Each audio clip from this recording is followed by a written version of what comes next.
Virtual summits are the most powerful online marketing tool available to grow your list, launch your platform, make more money, and create an impact in the world, even if you're just getting started.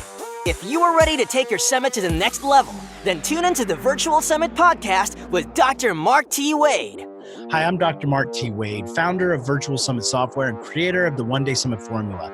And I'm on a mission to help you, the summit host, get your summit out to the world in a powerful and impactful way. So let's get started. Hey, Summitos, Dr. Mark T. Wade here, founder of Virtual Summit Software and your host on the Virtual Summit Podcast.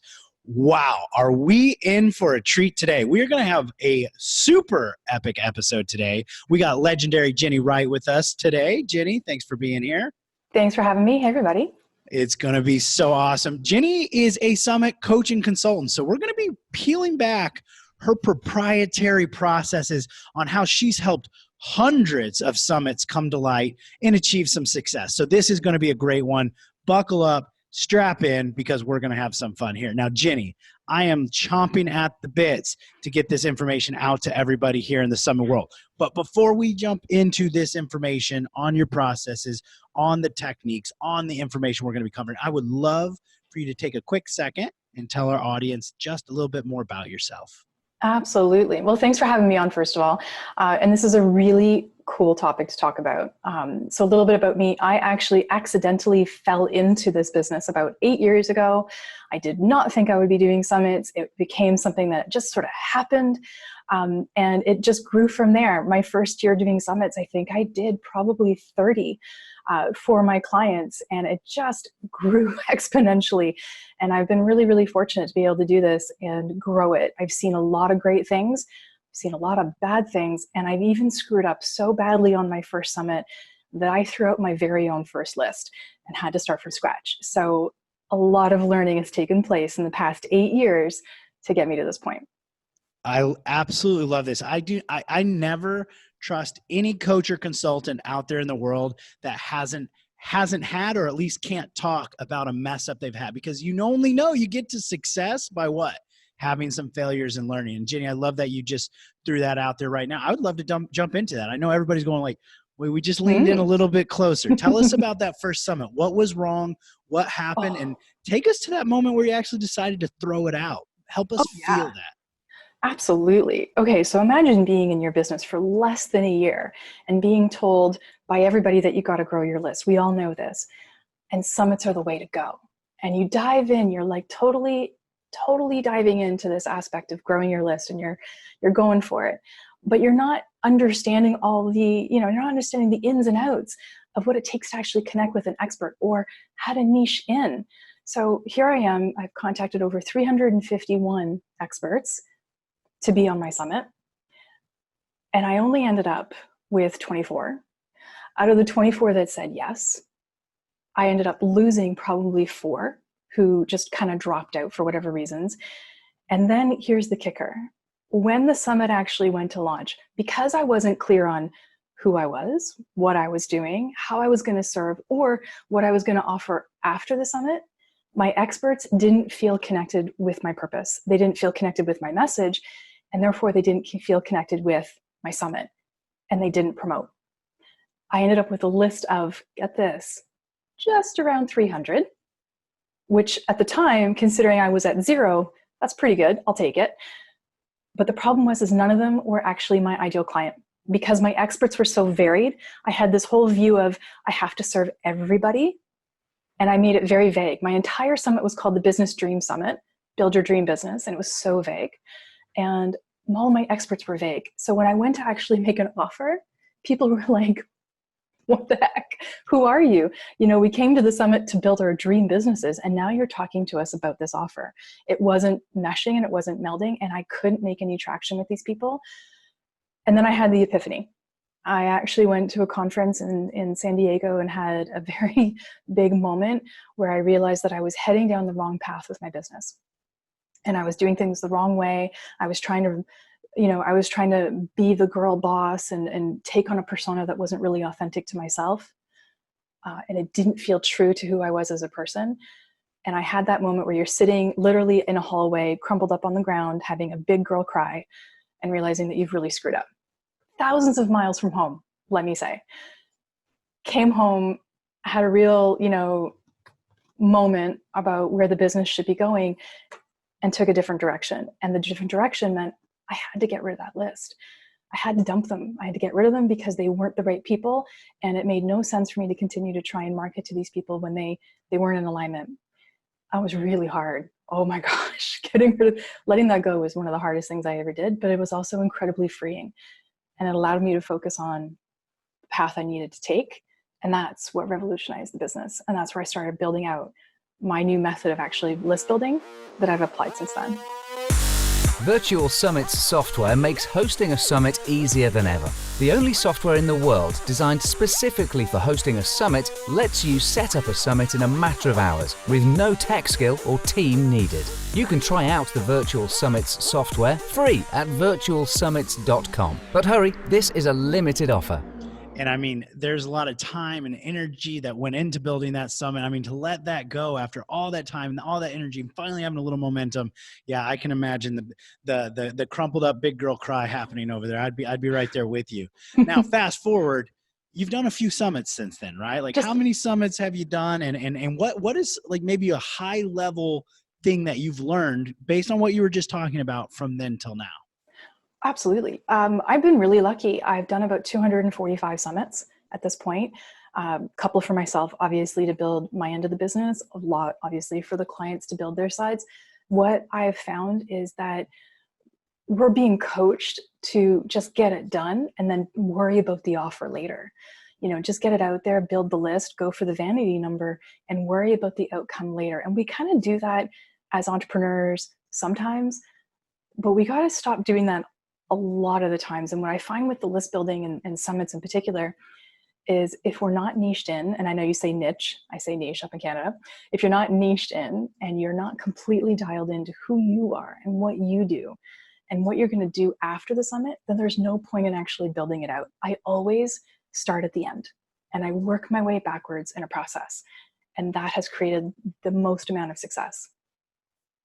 Speaking my language over there, Jenny. Start with the end in mind, build it backwards, niche down. I love that. I am so on board with that. So let's jump into this process. I'd love to kind of go at this as a peel back the layers and go inside Jenny's beautiful brain over there and start going through this process and kind of start us off at the beginning. Let's look at like I'm a new client. I'm walking in, going to start having a summit with you. A summit run with you. Walk me through what I need to do and kind of some of the from the behind the scenes, why that's important. Oh, absolutely. Well, you can create a summit in 30 days. I get it. Some people do it. All the power to you. I truly believe, especially for first time, and I work with people who've done no summits to people who've done a dozen or more summits. The process still remains the same. You need to have a lot of planning and you need to dial in. So brand new client, I usually spend about 45 minutes to possibly even an hour and a half just getting to know them. I want to understand their reason, their story. Why are they where they are right now? Like I've worked with a multitude of people and each one has a purpose. And if they're not dialed into their why or their purpose or why they're doing this, or, they want to retire in 5 years and this is their gateway, or, they have a story of abuse in their background and they're just trying to help other women not have that abuse, or whatever the case is, everybody has a story. And if I can dial into the story and understand who they are and what they want to do, then the summit can be completely created around that person and who, like that whole personality. And it creates attraction marketing like nothing else, because it just resonates. The entire summit becomes a breathing creature that just resonates with that person's ideas. And that's what attracts people. I love that. I can feel the passion behind this too. It's not just a systematic process that people are going through. So we're working on my summit now. We're creating, based off of my needs and in the business aspect. You've dove into that. You've learned about the company. We've started to piece this together. Let's say we've got some messaging out there. Like, what's the next step? What are you going to have me doing and what are you going to be doing? And again, let's look at it from behind the scenes. Why is that important? Absolutely. So there's a real process of going from the end result. So I work with clients that have, like, probably like yourself, where you have courses and you have programs and products and services that are in place. But I've also worked with people who have nothing in place. And getting them to have that clarity as to what they want to do at the end is incredibly important. So there's always probably about an hour-long conversation just on what the end offer is. And I need to understand it and get in it. So if it's something they already have created, I want to run through it. I get right into the process and see their program, product, or service firsthand. Then the summit can be built to actually service that need, that sell at the end, right? What we want, what we all want. But at the same time, I need to create a boatload of connection with people. So the whole purpose of doing an authentic list build or summit is to use attraction marketing and permission marketing, which is what my whole system is around. And we do that by, again, understanding their goals, but then I have to understand, or they have to understand, who their ideal client is. So I run people through a process of understanding who their ideal client avatar, which is a buzzword, and I get it, but running them through that process of understanding who that is. And then I run people through what I call a clarity process. So we do the ideal client avatar, and then we do clarity on messaging, branding, niching, program, product, all of it. And we look at all the social media, and we look at the website, and everything has to have alignment. And if it doesn't, we flag it. And if it needs a fix, we look at how quickly we can make that fix, so that everything before the summit launches speaks to the same thing. It makes no sense, to have an Instagram account with one name and a business name with another, and the summit's going to have this, but the program, product, or service at the end has this. Confused minds make no decisions, right? So if we have that symmetry and that flow, then the summit's going to be we have a bigger chance for success. So I run the client through that process. Then when that's done, now we get to the juicy part of actually finding our experts. And there's a whole process behind, and you know this because you're nodding like crazy, there's a whole process behind finding quality experts. We have a lot of people out there who do online speaking, but a lot of people like to say that they're, a good quality expert and they're going to do all the things. But then we run into the reality of, they may have a list of 5,000 or 10,000 or 100,000, but how engaged is that list? What are we actually doing? So there's a lot of research on experts. And I get pretty crafty. We actually sign up for a boatload of experts before we even ask them to work with us on a summit, so that we can kind of see what they're already doing before we make the ask. That's a really important thing too. Oh, I love this. Let's dig down into this a little bit more. So talk about that process. You said you sign up for the experts before you ask. Talk to us about what you're looking for, what you're doing, and maybe one other strategy or tip that you'd give to summit hosts when trying to research a speaker. Absolutely. So speaker research can seem really daunting, especially if you've never done a summit before, but it's not that hard. It just takes a little time and planning. So go create a Google Doc and do a wish list. Okay. I don't care if you put Oprah and Deepak Chopra on there, put all the names of the people that you want, and then you can filter down. Okay. But put the people that you want, make your wish list. I call it sandboxing. Just sandbox all the people that you want, and use Facebook to the full advantage. Because if you go to somebody's Facebook page and you go in like Oprah, Facebook will show you other pages just like Oprah's. And those people are potentially your ideal expert. And then you can go on that page and you start, going through this little bit of a rabbit hole, and you write down people's names, write down how much engagement. I don't want you guys to look at just the vanity numbers of they have 31,000 likes on their business page. It's more about they do a post every day, so they're active. And when they do it, they get 30 likes, 40 likes, 20 comments, whatever the case is. If you see somebody who has a business page with 13,000 likes, but when they put out 13,000 likes on the page, but when they do a post, they get one comment and 2 hearts, there's a problem. There's a disparity between the number and the action. And that's a red flag. So the other thing is, go check out their website. If their website doesn't have an opt-in box literally above the fold, that's another red flag, because they're not focused also on list building. So what's that about? The other thing I look for is if they have a Facebook group. We love Facebook groups when it comes to creating engagement. Facebook loves Facebook groups, and it rewards people who have a really engaged Facebook group. I look for business pages that are linked to a Facebook group, and then I check out the Facebook group. So I'll actually sign up for potential experts' Facebook groups and check them out and see what they're doing, right? Or have my client do that. Signing up for their email lists, hugely important. Sign up early, not a week before the summit's going to launch, months out, and see what they're doing. If they're promoting other people, look at how they're promoting other people. Are they appearing on other people's summits? Do they promote other people's affiliate?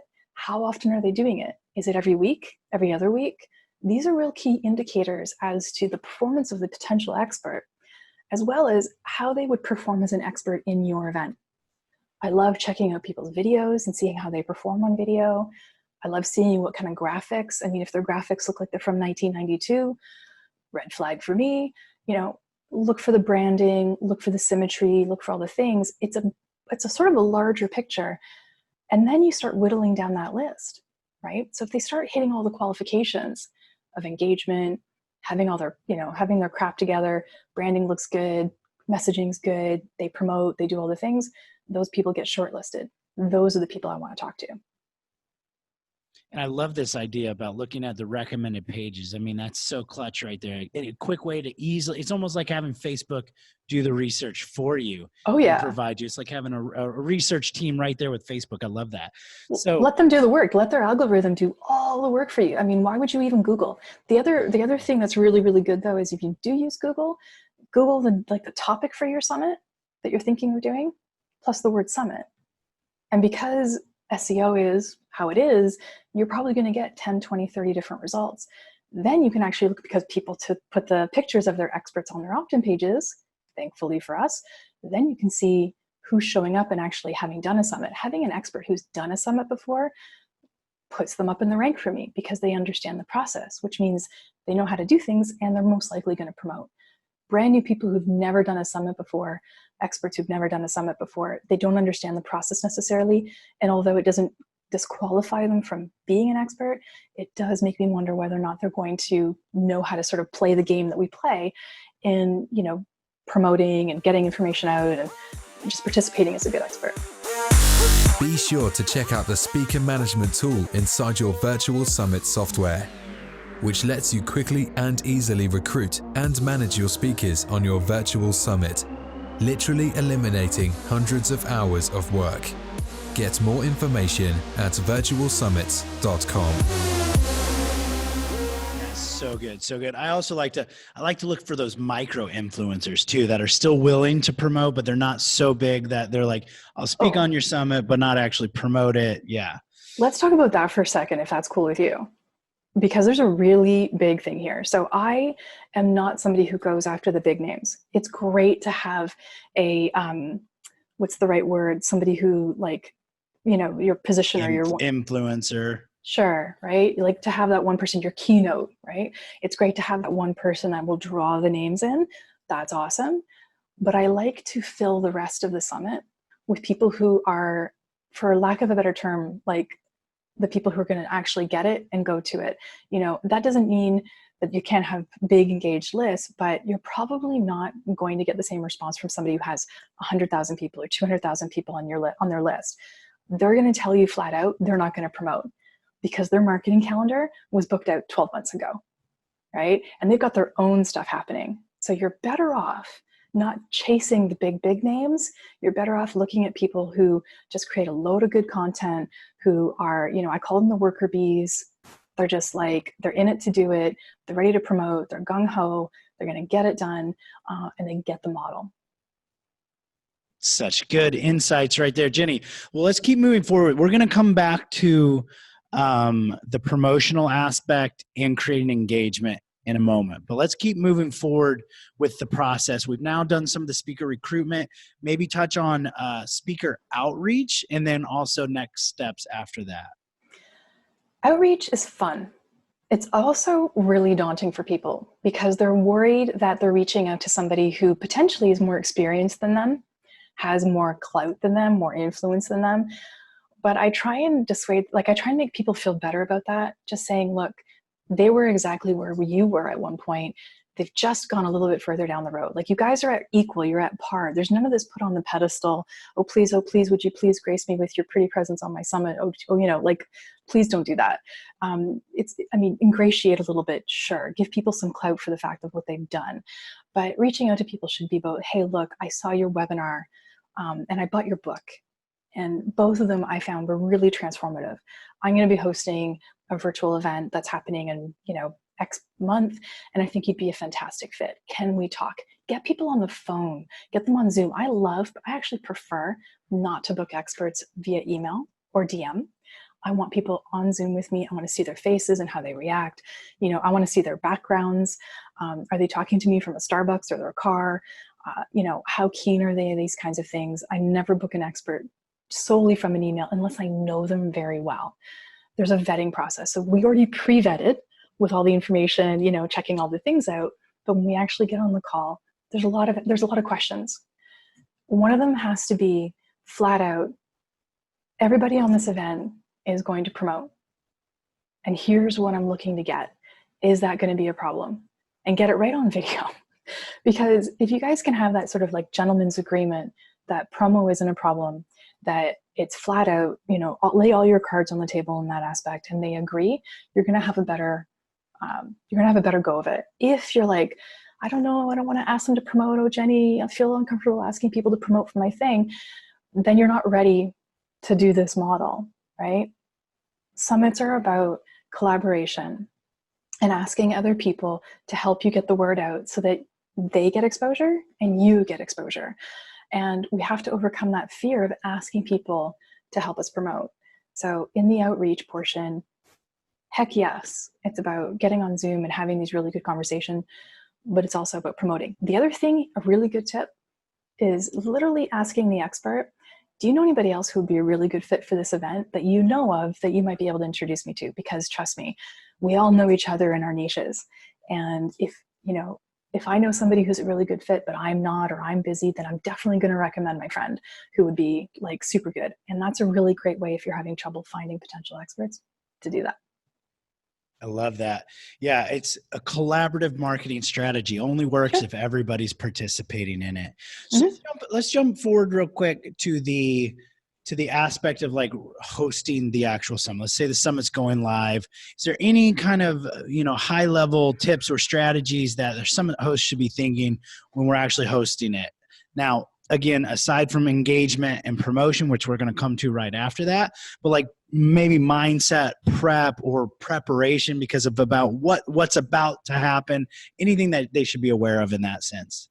Oh yeah. So mindset is big. I always tell my clients that self-care, you have to do a lot of self-care when you're doing a summit. Summits take a lot out of people. And also the weird thing is a lot of people get sick. So right before you launch, it is not uncommon for people to be like, oh my God, I got a cold. And that's just because of the stress and the things, right? So to combat that, that's one of the reasons why I've elongated the process of working with somebody for this, because it doesn't take so much out of them. But the mindset of this is, especially around success, is not putting a dollar figure or a list build number on your result.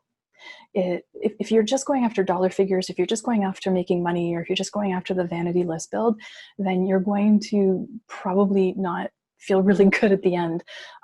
Sure, it's a factor, and I get it. It's all what we want. But your mindset should be about creating something of such intrinsically high value that people go, wow, that person's going to be my go-to from now on. They put on such a good event. I can't wait till they put on the next one. It's so organized and well thought out and well planned that this was like the best thing I've ever seen. That should be the mindset that you go into. And then additionally, the mindset for dealing with your experts should be always and often. I'm always in touch with my experts, and I do it often. Like daily update them, be the rah-rah, be the cheerleader, be the thing, be in touch with them all the time. You cannot over communicate with your experts. Communicate till your gums bleed. It's one of my sayings, because the more you communicate with them, the more vested they will feel in actually participating and promoting for you. The other mindset is preparing yourself and your family and loved ones when you actually promote a summit and when you launch, even if it's the night before. So letting everybody know that, this is a stressful time maybe, or that there's a lot going on at this point, and, you might not be as available, things might take a little longer. And then the last thing is something is going to go wrong. A link will not work. A video will not play. A VIP package will have something that just kind of just goes wrong, like little gremlins, tech gremlins will invade your summit at some point. Before launch, during promo, God knows. But the whole point is we're professionals and we deal with it in a really professional way. And we just say, oops, I'm sorry. I didn't mean for that to happen. I'll make sure it gets fixed right away. And we move on. I love that. Little tech gremlins running around there. Don't I know? And I love that. It happens. And I hear that a lot. I see some, like, it feels like the whole house is burning down moments when I get some of those emails from Summit hosts. And I'm like, just breathe, send out an I'm sorry email, and keep moving forward. It's not over. You got this. So I like that. We're professional and we move forward. Well, on the last part of this now, I'd love to jump into two really powerful aspects that I think are going to be extremely beneficial for everybody listening in here. So don't go anywhere yet. This is the money right here. This is the good stuff. Let's start with the promotional aspect. I know you have some proprietary aspects and thought processes to this. So let's talk about those and how do they stand out and how can we put those into play? Absolutely. So the promotion for your summit doesn't start with the promotion of your summit. It is not the 2 weeks before launch or the week before launch or any of that. It starts months out. If you're only communicating with your list or your following or trying to build your social media experience or even, exposure the 2 weeks before you launch, then you've already sort of caused a problem, okay? The way that I do things, the proprietary, and it's not necessarily proprietary, you guys can all do this in all aspects of your business, but I call it a content storm. You're going to start creating a storm of being online. You want people to go, wow, I see Dr. Mark everywhere. Every time I open my Facebook, he's on my feed. He's on my Instagram. He's in my email. What is going on? We want people to say that about you so that they're like, holy crap, something's happening. And they start paying attention. When you think you've added enough content online, you haven't, keep going. And it has to be high value, right? So I usually plan out if your summit's launching, on X date, the content storm starts 60, 90 days before, and it ramps up just like a storm would. It ramps up, it starts to build, and it builds, and it builds, and it builds up into the point where your summit actually launches. And then here's the fun part, it doesn't stop. You continue at a certain level from there on out so that you have created consistency. And this is a great tool for people who've never created consistent marketing or consistent content in their lives up until this point. The content storm gets you prepared, and it gets you in the process, in the road of actually doing it on a consistent basis. And when the summit's over, you're like, oh, I can maintain this. This is no problem. I can keep doing this. And that will actually transform the business. With the Ever Summit feature inside the Virtual Summit software, you can rerun your summit as if it were live, ongoing forever with one click of a button. This now lets you continue to use your summit forever, bringing in qualified and engaged leads every month into your business. Get more information at virtualsummit.com. I love that. It ramps up, and it keeps going through the summit, the content storm. That is so key. And this is a large area that I see a lot of summit hosts missing out on. Yes, we see conversions like hockey stick as it gets closer to the summit, but Jennie, you nailed it right there. You have months in advance to start building this audience, to start creating buzz and awareness around it before the summit ever stops. Why pigeonhole yourself into just those 2 weeks, as you've just said, Jennie? I love this. Well, let's go to the last aspect that I really want to talk about is engagement. Engagement's something I say over and over and over again, engagement, because it's so important to have an audience that's both qualified and engaged. So let's talk through these strategies that you use to help create engagement around and in your summits. Absolutely. My first rule of engagement is to utilize where you're good. Okay, so if I find out in those initial meetings that you're really good at being on video, then guess what? You're going to be everywhere, and I'm going to make sure of it. That's one rule of engagement. I'm going to find your strength, and then we're going to make it your thing. So if you're really good at copywriting and you're really good at writing blogs, you're really good at, maybe you're really good at Instagram stories. Everybody has a thing that they're super, super good at. And we develop that skill even further And we bring the other ones up as we go, because as you know, when you build a summit, and this is the thing I love about summits, that it develops all of your skills, your list building skills, your email marketing skills, your video skills, your talking skills, your speaking skills. All the skills get elevated when you do a summit, which is why I love these things so much.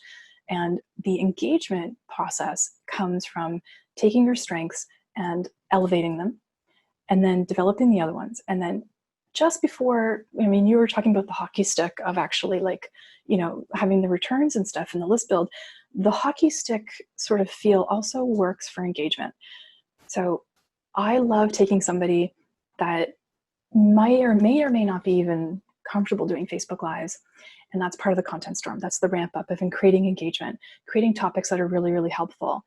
Having a pop-up Facebook group, if you don't already have one, for your actual summit. And then you're in there all the time. Engagement is about caring about people and creating that relationship. It's not a one-way conversation. It's a two-way conversation. And email marketing is not going to create necessarily that as much as I want. What does it for me is doing Facebook Lives and getting in the group and doing hot seats and gamification.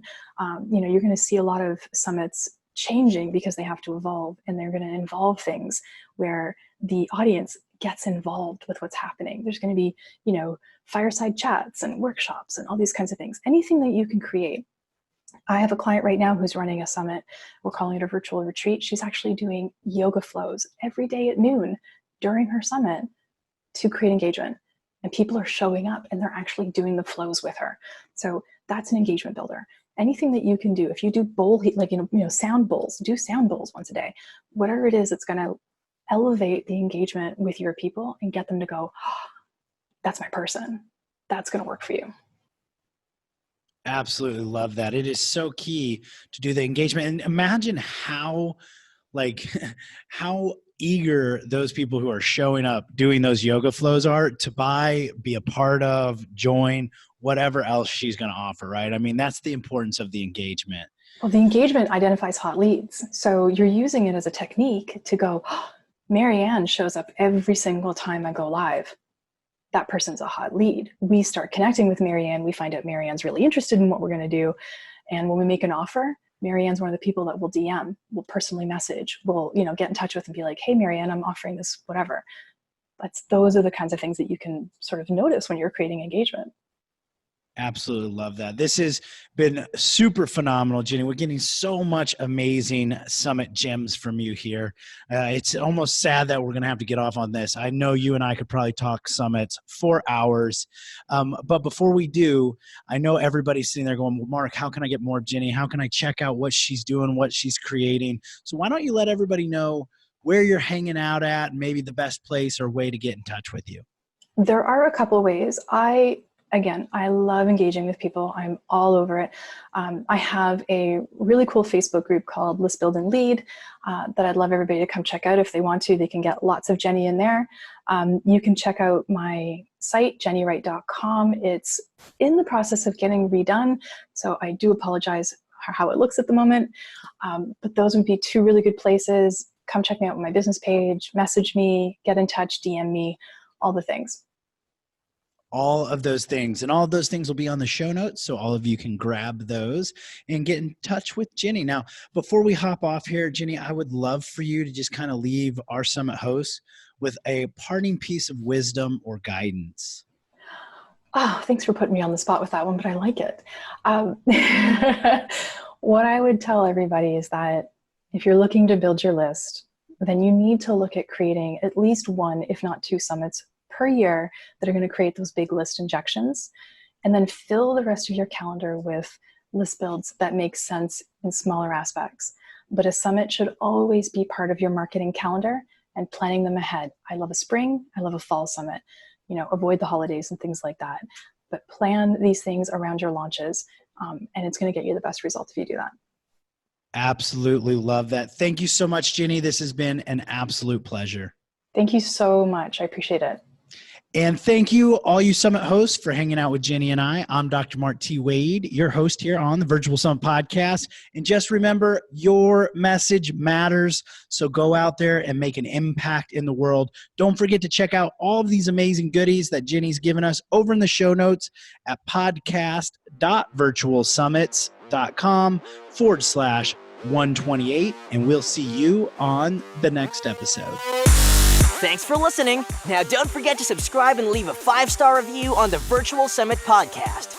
Head over to the show notes to check out all the links and resources from this episode, and be sure to grab your free trial of the Virtual Summit software. Now, I want to end this episode by saying to all the Summit hosts listening right now, I believe in you, and you can do this. Summits are by far one of the most powerful ways to quickly grow your list, launch your platform, make more money, and most importantly, make an impact in the world, even if you're just getting started. So don't get caught up in analysis paralysis, because the world needs to hear your message, and there are people who are waiting for you to help them. So just get started, because imperfect action is always better than no action. Thank you, and see you on the next episode.